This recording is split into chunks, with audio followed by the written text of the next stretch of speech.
మా మంచి దేవుడు ప్రభువా, ఆయన మా గొప్ప దేవుడు ప్రభువా, ఆయన మమ్మల్ని ఆదరించేవాడు ప్రభువా, మమ్మల్ని ప్రేమించేవాడు ఆయన. అందును బట్టి ఆయన మీకు స్తోత్రం చెల్లిస్తున్నాను తండ్రి. నాయన ఈ లోకంలో ప్రభువా, అయ్యా ప్రభువా, మా తల్లిదండ్రులు ప్రభువా, మా స్నేహితులు ప్రభువా, అయ్యా మా బంధుమిత్రులు ప్రభువా, అయ్యా ప్రభువా, ఎవరు ప్రభువా ఈ యొక్క లోకంలో ప్రభువా శాశ్వతంగా ఉండలేదు ప్రభువా. అయ్యా కేవలం ప్రభువా నీవు మాత్రమే ప్రభువా, అయ్యా నీ సహవాసం మాత్రమే ప్రభువా అయ్యా మాతో ఎల్లప్పటికీ ఉంటుంది ప్రభువా. అయ్యా ప్రభువా, అయ్యా ప్రభువా, మీకు మొరపెట్టినప్పుడు ప్రభువా మీరు ఎప్పటికీ మాకు తోడుగా ఉంటున్నాను అని సెలవిస్తున్నాం. నాయన మీకు స్తోత్రం చెల్లిస్తున్నాను తండ్రి. నాయన ప్రభువా, నువ్వు మమ్మల్ని ఆదరించిన విధానం బట్టి నాయన మీకు స్తోత్రం చెల్లిస్తున్నాను తండ్రి. నాయన నువ్వు మమ్మల్ని కాపాడుతున్న విధానం బట్టి నాయన మీకు స్తోత్రం చెల్లిస్తున్నాను తండ్రి. నాయన అంతకంటే ముఖ్యంగా ప్రభువా, అయ్యా మీ యొక్క పరదేశులు ప్రభువా, అయ్యా ప్రభు మాకు స్థానాన్ని ఇచ్చినారు ప్రభువా. అయ్యా ఈ లోకంలో ప్రభువా, అయ్యా ప్రభు ఎవరికి లేని ప్రభు నిరీక్షణ ప్రభువా, అయ్యా ప్రభు నీ యొక్క విశ్వాసం ప్రభు మీరు అనుగ్రహించినారు. అయ్యా ప్రభు మేము చనిపోయిన తర్వాత ప్రభువా, అయ్యా నీతో తిరిగి లేవబడతామని ప్రభువా, అయ్యా నీ రాజ్యంలో ప్రభువా, అయ్యా నిత్యము నీతో ప్రభువా, అయ్యా సంతోషంగా పరదేశంలో ప్రభువా, నాయన ప్రభువా మేము ఉండడానికి ప్రభువా మాకు స్థలాన్ని దయచేసినాం ప్రభువా. నాయన అందరూ బట్టి నేను మీకు స్తోత్రం చెల్లిస్తున్నాను, నాయన మీకు వందనాలు చెల్లిస్తున్నాను. మీరు మాకు ఇచ్చిన రక్షణ బట్టి ప్రభువా మీకే వేలాది వందనాలు స్తుతులు స్తోత్రాలు చెల్లిస్తుంటూ యేసుక్రీస్తులో ప్రార్థిస్తున్నాను.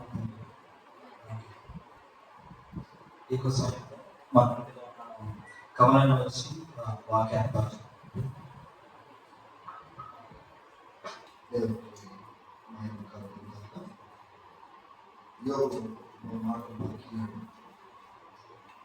అన్నింటిలో సంస్కరణ చక్కని మాటను పలికి దేవుడిని ఆరాధించినట్లుగా మనం లేఖనాల్లో చూస్తున్నాం. యెహోవా ఇచ్చెను, యెహోవా తీసుకొనెను, యెహోవా నామముకు మహిమ కలుగునుగా కానీ ఆరాధించినట్లుగా మనం చూస్తున్నాం. లేకపోతే పరిస్థితులు అర్థమైనాయా ఒకవేళ అడిగినట్లయితే మనకు అర్థం కాదు. అకస్మాత్తుగా బిడ్డలు కోల్పోవడం, సమస్త ఆస్తిని కోల్పోవడం, ఒక వార్త తర్వాత ఇంకో వార్త, చాలా దుఃఖకరమైన వార్త. ఏదైతే అయినా అంటే ఆశపడలేదో అటువంటి వార్త తరచుగా తను విని కూలిపోయిన పరిస్థితిలో మొట్టమొదటిగా దేవుడిని, ఆయన ఆరాధించినట్లుగా చూస్తున్నాం. పరిస్థితులు అన్నీ ఆయనకు అర్థమైనాయంటే లేదు. ఎందుకు జరిగినాయంటే తెలియదు. ఏ కారణంతో ఇవన్నీ జరుగుతున్నాయని నీకు తెలుసా అంటే లేదు. కానీ ఒకటి మాత్రము అని ఎదిగిన వాడు, అదేంటంటే ఏ దేవుడు అయితే ఆయన గట్టిగా పట్టుకున్నాడో ఆ దేవుడు నమ్మదగిన వాడు, ఆయన సృష్టికర్త, సర్వం పైన అధికారం కలిగిన వాడు. ఇచ్చుటకు అధికారం ఉంది, తీసుకున్నటకు అధికారం ఉంది. నేను ఎవరిని మాట్లాడతాను? ఇచ్చినప్పుడు మేము తీసుకున్నాము, ఆనందించినాము. ఆయన తీసుకున్నప్పుడు ఆయన పైన ఎందుకు ఫిర్యాదు చేయాలి? Why should we complain when he intends to take it back? So ఆయన ఆలోచన ఎలా ఉందంటే బహుశా ఆయననే తీసుకున్నాడు, ఆయనకే మహిమ చెల్లించాలని ఆలోచనతో ఆ సమయంలో ఆ గొప్ప దేవుడిని స్తుతించినాడు, ఘనపరిచినాడు. బిడ్డరా, ఆయనకు ఉన్న బిడ్డలు వాళ్ళ వయస్సులో ఒకవేళ మనం అడిగినట్లయితే చాలా చిన్న వయసు కదా. ఆ చిన్న వయసులోనే బిడ్డల్ని కోల్పోయినాడు. కానీ బిడ్డరా, మన మధ్యలో అంటే క్రైస్తత్వంలో మరణానికి వాడి పదము నిద్రతో పోల్చినాడు. దేవుడు నిద్రతో మరణాన్ని పోల్చినాడు. మన మధ్యలో నిద్రించిన తండ్రి దేవుడు తన జీవితం ఈ భూమి పైన అది ఆశీర్వాదంగా మనం భావించాలి. ఎంతకాలం అయితే దేవుడు మన మధ్యలో ఉంచినాడు, మన మధ్యలో దీవించినాడు, ఆశీర్వదించినాడు, కాపాడినాడు, ఇలా పాయాల నుంచి తప్పించినాడు, ఒకనొక సమయంలో మనము తప్పకుండా తనని పంపించవలసిన సందర్భము ఎలాగైనా ఉన్నది అనే సంగతిని మనం గ్రహిస్తున్నాం కదా. కానీ అది చెప్పి వచ్చేది కాదు. ఆ పిలుపు అనేది దేవుడు ఎవరిని ఎటువంటి సమయంలో ఆయన సన్నిధిలో చేర్చుకుంటాడో మనకు తెలియదు. కానీ క్రైస్తత్వంలో ఆ యొక్క మరణాన్ని నిద్రతో పోల్చినాడు. రాత్రి పడుకొని ఉదయం ఎలా లెగుస్తామనే నిరీక్షణతో పడుకుంటామో, ఉదయం ఎట్లా లెగుస్తామో దేవుడు ఇక్కడ పడుకున్నట్టుగా కనబడుతున్న ఆ యొక్క దేవుని కుమారుడు దేవుని సన్నిధిలో ఎంతగానో సజీవుడుగా ఆయన మహిమను ఆయన చూస్తూ అనుభవిస్తూ ఆనందిస్తున్నాడు. మన హృదయాలలో దుఃఖం ఉంది, ఆయన లేడే, మన మధ్యలో లేడే, మాట్లాడలేదే, అట్లీస్ట్ నాకు ఒక అవకాశం దొరికిన సమయము నేను గడిపే వాడిని అనే ఆలోచనతో మనం దుఃఖపడుతున్నాం. కానీ if you look from his perspective, ఆయన యొక్క విశ్వాసం యొక్క అంతము ఏంటంటే ప్రభువును చేరుకోవడం, ఆ మహిమలో ప్రవేశించడము. ఇక్కడ మరణము, అక్కడ దేవుని రాజ్యంలో ప్రవేశముతో మనం గ్రహించాలి. ఒకవేళ ఆయన ఏం చేస్తా ఉన్నాడు అని ఇప్పుడు ఈ సమయంలో ఆలోచన చేసినట్లయితే ప్రభు సన్నిధిలో ఆయన ఆదరించబడతా ఉన్నాడు. ప్రభు సన్నిధిలో ఎంతగానో సంతోషంగా ఆయన మహిమలో పాలు పొందుతూ ఆయన ఆనందిస్తున్నాడు అన్నట్టుగా మనం అందరము గ్రహించాలి. ఒకే ఒక మాట నేను చెప్పి నేను ముగిస్తాను. ఎందుకంటే దేవుని మాటలు తప్ప మన ఆదరించేది కూడా లేదు. క్రీస్తునందు విశ్వాసం కలిగిన వారు యోహాను సువార్త 5వ అధ్యాయంలో 24వ వచనంలో ఏముంటుందంటే వాళ్ళు మరణం నుంచే జీవంలోనికి దాటి ఉన్నారు అన్నది. ఆమె ఆయన నిరీక్షణ కలిగిన వారు, ఆయన విశ్వాసం కలిగిన వారు, వారు మరణం నుంచి జీవంలోనికి దాటి ఉన్నారు. ఇప్పుడు మన మధ్యలో ఉన్న ప్రశ్న ఏంటంటే ఈ పరిస్థితిని నేను ఎట్లా గెలవాలి, ఈ పరిస్థితిని ఎలా జయించాలి? ఒక కుమారుడు ఆలోచన చేసే ఆలోచన ఎలా ఉంటుందంటే నా తండ్రి లేని లోటును నేను ఎలా, how do I really face this gap? ఒక కుమార్తె అయ్యో నా నాన్న లేని ఆ యొక్క లోటును నేను ఎలా భరించాలి? కొందరు ఈ రీతిగా మాట్లాడడము మనం వింటూ ఉంటాము. నాకు ఎట్లా సాధ్యం, ఎట్లా నాతో కాదు అనే మాట సహజంగా మనం వింటూ ఉంటాము. తల్లి గారి విషయంలో కూడా నా వాళ్ళేని ఆ యొక్క లోటును నేను జీవించేది ఎట్లా, ఎలా భరించేది? ఈ ప్రశ్న ప్రతి అంటే ఇటువంటి విషాదకరమైన పరిస్థితులలో కుటుంబస్తులు బాధపడుతున్న వారు తరచుగా వేసుకునే ప్రశ్న, కానీ జయించేది ఎలా? ఒక మాట నేను చెప్పి నేను ముగించే ప్రయత్నం చేస్తాను. హెబ్రీయులకు రాసిన పత్రిక 12వ అధ్యాయం ఒకసారి వెళ్దామా? హెబ్రీయులకు రాసిన పత్రిక 12వ అధ్యాయంలో ఇక్కడ 2వ వచనంలో ఒక చక్కని మాట ఉంది. Fixing our eyes on Jesus, మన యొక్క కన్ను దృష్టిని క్రీస్తునందు నిలిచుందాం. The pioneer and the perfecter of faith, మన విశ్వాసానికి కర్త అయిన ఆయన క్రీస్తు పైన మన దృష్టిని మనము కేంద్రీస్తాము. For the joy set before him, తన ముందు ఏదైతే ఆనందం పెట్టబడిందో అది చూచి he endured the cross, ఆ సిలువను ఆయన భరించినాడు, ఆ యొక్క సిగ్గును భరించినాడు. తర్వాత తండ్రి కుడి వైపున సింహాసనం దగ్గర కుడి వైపున కూర్చున్నాడు. ఇలా క్రీస్తు ఆ యొక్క సిలువను ఎలా జయించినాడని ఈ హెబ్రీయులకు రాసిన గ్రంథకర్త తెలియజేస్తా ఉన్నాడు. హౌ డిడ్ జీసస్ ఓవర్కమ్, ఏ రీతిగా జయించినాడు అని. ఒకవేళ 9 చూసినట్లయితే ఆయన ముందు పెట్టబడిన ఆనందమును చూచి, ఆ ముందు పెట్టబడిన ఆనందం ఏంటిదండి? ఆయన సిలువ వైపున వెళ్తున్నాడు, ఆయన మరణించబోతున్నాడు.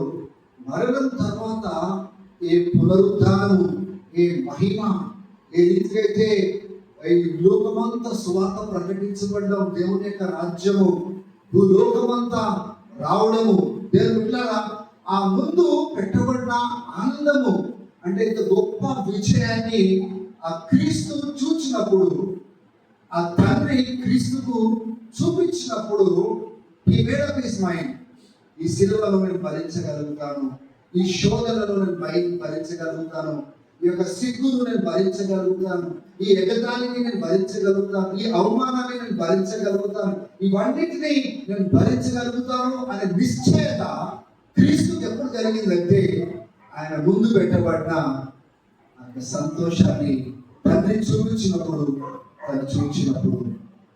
దేవుడారా, ఇప్పుడు మన కళ్ళకు దేని కనబడుతుందో అది చూచినప్పుడు మనకు నిరీక్షణ ఉండదు.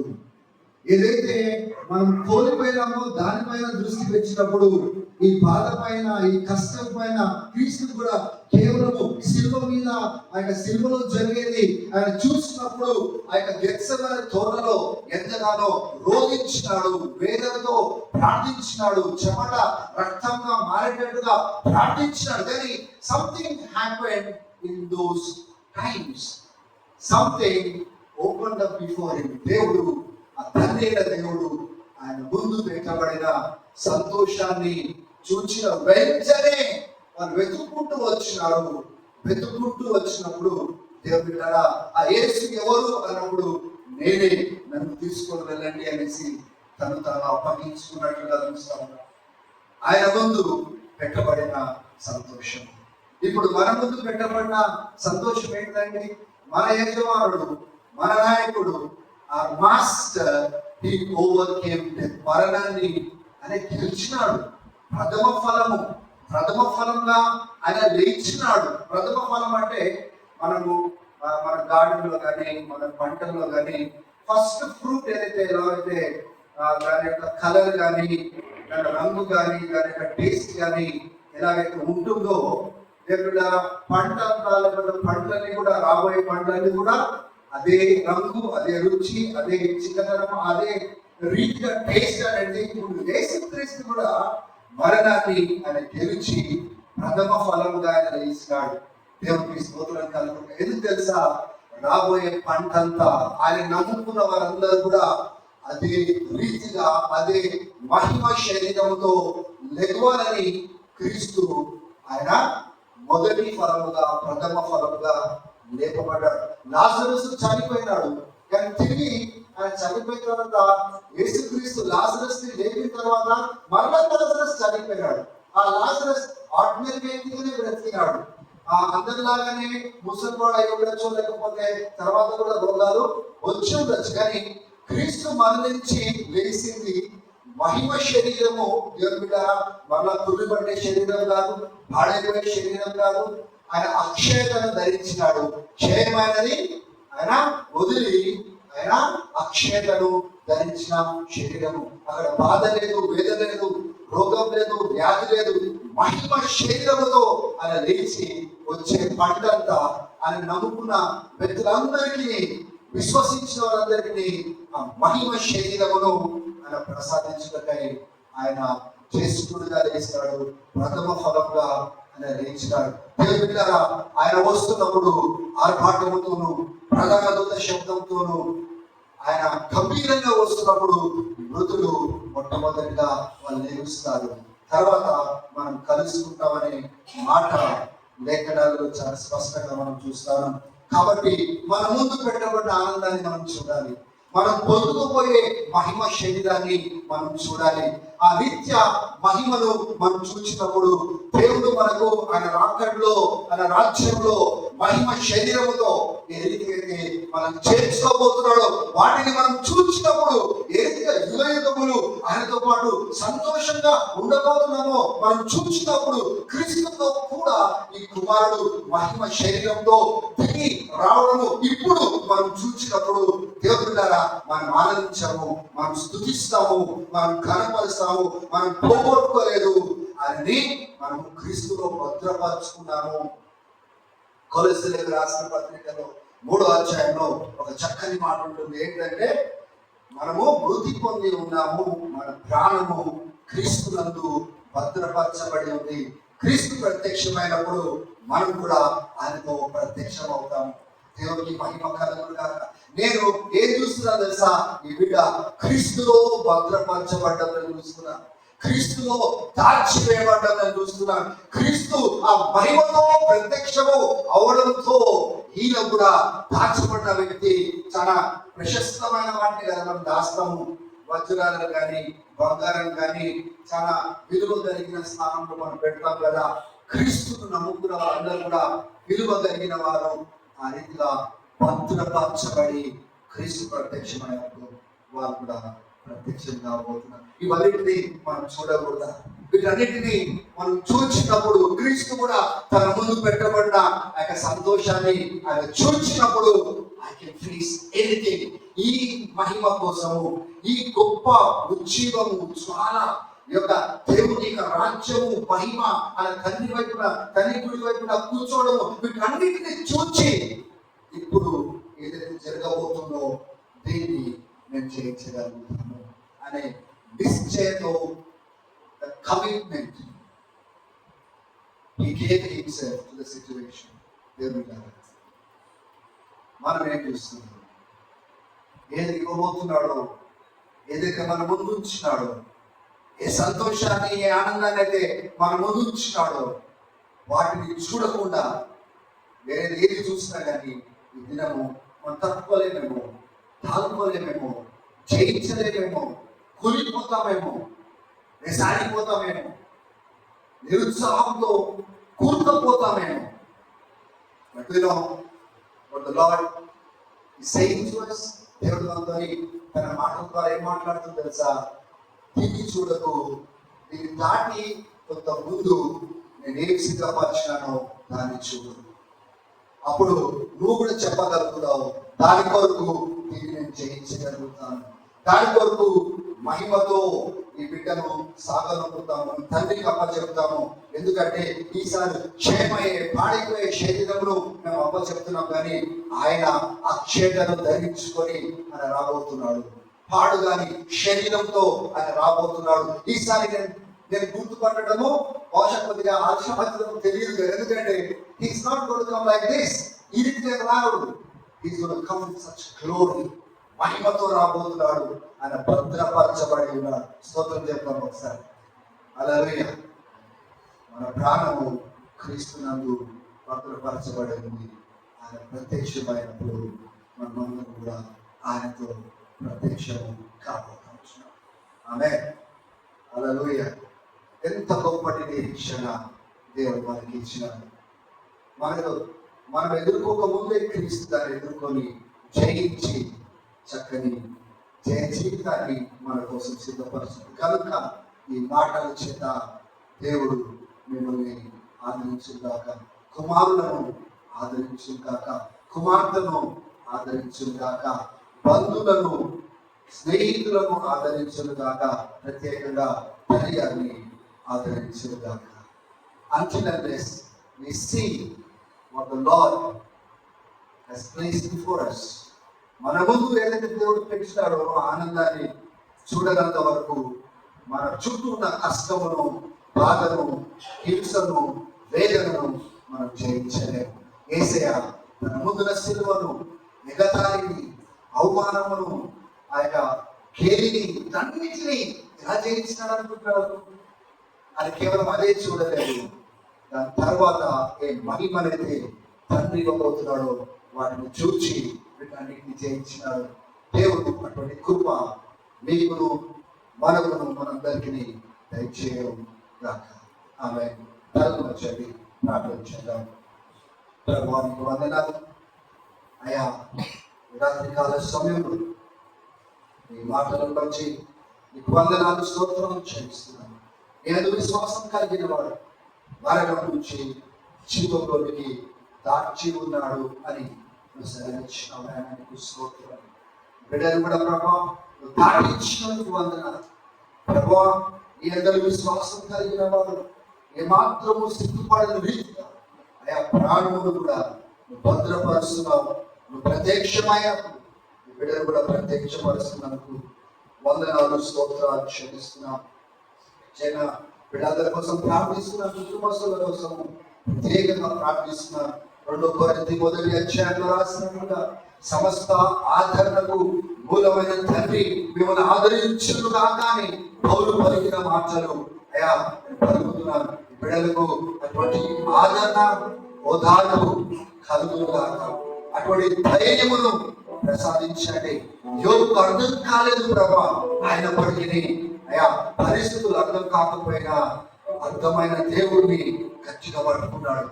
దేవానికి స్తోత్రము. Yes Lord, even though we don't understand what happens around us, but that's not the real problem. The real problem is when we don't understand you in the midst of all of our problems. ప్రభా ఈ పరిస్థితుల మధ్యలో నిన్ను అర్థం చేసుకోకపోవడమే నిజమైన సమస్యనైనా అటువంటి సమస్య ఇక్కడ ఎవరికి కూడా ప్రభా కలగకూడదని ప్రార్థన చేస్తున్నానే. ఈ మాటలను చూసి అయా ఆదరించబడినట్టుగా, అయా ఈ యొక్క మాటల ద్వారా వచ్చే ఉదాహరణను చూసి అయా ఉదార్చబడినట్టుగా బిడ్డలకు కృపను దయచేయమని అయా భూస్థాపన కార్యక్రమం అంతా కూడా ఎంతో ఘనంగా నీకు మహిమ వచ్చే రీతిగా బిడ్డలు తయారు చేస్తున్నావు కనుక తిరిగి చెప్పే వరకు అయా ముందు పెట్టిన ఆనందాన్ని, సంతోషాన్ని చూస్తూ వీటన్నిటిని చక్కగా జరిపించే కృపను వీళ్ళందరికీ దయచి క్రీస్తు పేరిట అడిగి వేడుకుంటున్నాము. ఆమేన్, ఆమేన్. హల్లెలూయా. May we see the joy set before us. Amen. మా నాన్న చనిపోయినప్పుడు closing I was also sad. ఎందుకంటే మా చిన్నతనం అంతా మేము గ్రౌండ్లలో స్నేహితులతో గడిపేది.